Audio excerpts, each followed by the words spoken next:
रामकृष्ण हरी मंडळी, आपल्या या भक्तिमय वातावरणात मराठी भक्ती या यूट्यूब चॅनेलमध्ये आपले मनापासून स्वागत आहे। आज गुरुपौर्णिमा आहे। त्यानिमित्ताने आज आपण संत एकनाथांच्या अभंगाचे चिंतन करणार आहोत। त्याचे शब्द आणि भावार्थ जाणून घेऊया।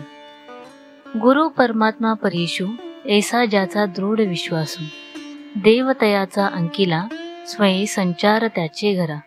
एका जनार्दनी गुरुदेव येथे नाही बा संशय। अवघ्या 3 चरणांचा हा अभंग, पण त्यात संत एकनाथांनी गुरुमहिमा अत्यंत सुंदरपणे वर्णून सांगितला आहे। त्यांनी गुरुला परमात्मा परेशु म्हटले आहे, अर्थात देवांच्याही वरचे स्थान दिले आहे। कारण जर गुरु नसतील तर देवाची ओळख आपल्याला पटणार नाही। म्हणून देवाची भेट करून देणारे गुरु अत्यंत महत्त्वाचे आहेत। ज्यांची गुरुवर अढळ श्रद्धा असते त्यांच्या बाबतीत काय घडते तर ते पुढच्या कडव्यात सांगते। जे गुरुचे परमशिष्य असतात, गुरुच्या आज्ञेत असतात, अशा शिष्यांना देव देखील अंकित होतो, अर्थात त्यांच्या आज्ञेत राहतो।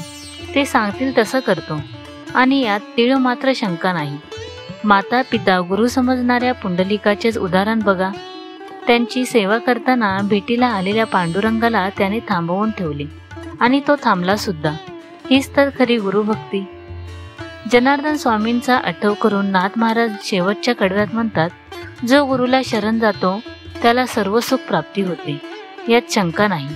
अर्थात हे त्यांचे स्वानुभवाचे बोल आहेत। म्हणून हा अभंग देखील तेवढाच प्रासादिक आहे। अशी अनुभूती आपल्यालाही यावी असे वाटत असेल तर गुरूंना शरण जा, कारण तेच सर्व सुखाचे आगर आहे। गुरुर् ब्रह्मा गुरुर्विष्णू गुरुर्देव महेश्वरा, गुरु साक्षात परब्रह्म तस्मै श्री गुरुवे नमः। सर्वांना गुरुपौर्णिमेच्या खूप शुभेच्छा। व्हिडिओ आवडला चॅनेलला सबस्क्राईब करा, लाईक करा आणि शेअर करा। धन्यवाद।